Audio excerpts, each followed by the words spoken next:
కుస్మలో మనకి దిగుబడి పెంచాలి అంటే ముఖ్యంగా ఆహ్, ఏ అంటే మనకి పెస్ట్‌లు గానీ, డిసీజెస్ గానీ తట్టుకునే రకాలు వేసుకోవాలి.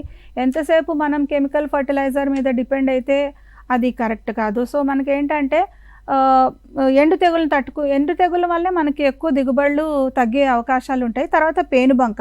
సో, ఈ పేనుబంకకి మనకేంటంటే TSF1 ముళ్ళున్న రకాలు మనం వేసుకుంటే ముఖ్యంగా TSF1 లేకపోతే మంజీరా ఈ ముళ్ళున్న రకాలు వేసుకోవడం వల్ల ఏంటంటే పేనుబంక తాకిడిని చాలా వరకు అరికట్టొచ్చు. పేనుబంక గానీ, కాండం ఈగ గానీ ముళ్ళున్న రకాలతోని మనం చాలా వరకు అరికట్టొచ్చు.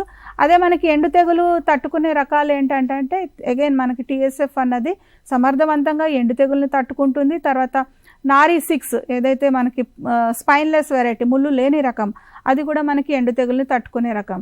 తర్వాత ఒక సంకర రకం కూడా ఉంది JSF 414 తర్వాత DSH 187 ఈ 2 రకాలు కూడా మంచి పురుగుల్ని కానీ తెగుల్ని కానీ తట్టుకొని తర్వాత ఈ రకాలు ఏంటంటే వర్షాధార పంట కింద వేసుకొని అనుకూలము. అట్ ద సేమ్ టైం ఈ JSF 414 DSH 187 అన్న రకాలైతే మనకు నీటి పారుదల కింద కూడా వేసుకోవడానికి అనుకూలం. సో, మనం ఎక్కడైతే ఇరిగేషన్ ఇవ్వగలుగుతామో రైతులు అట్లాంటి ప్లేసెస్‌లో మనకి నారీ 6 గానీ లేకపోతే PBNS 12 ఈ పెద్ద సంకర రకాలు ఇవి కూడా మనం వేసుకుంటే మనకి కుస్మ తాలూకా దిగుబడులు గానీ తర్వాత దానివల్ల వచ్చే విస్తీర్ణం పెరిగే అవకాశం ఉంటుంది.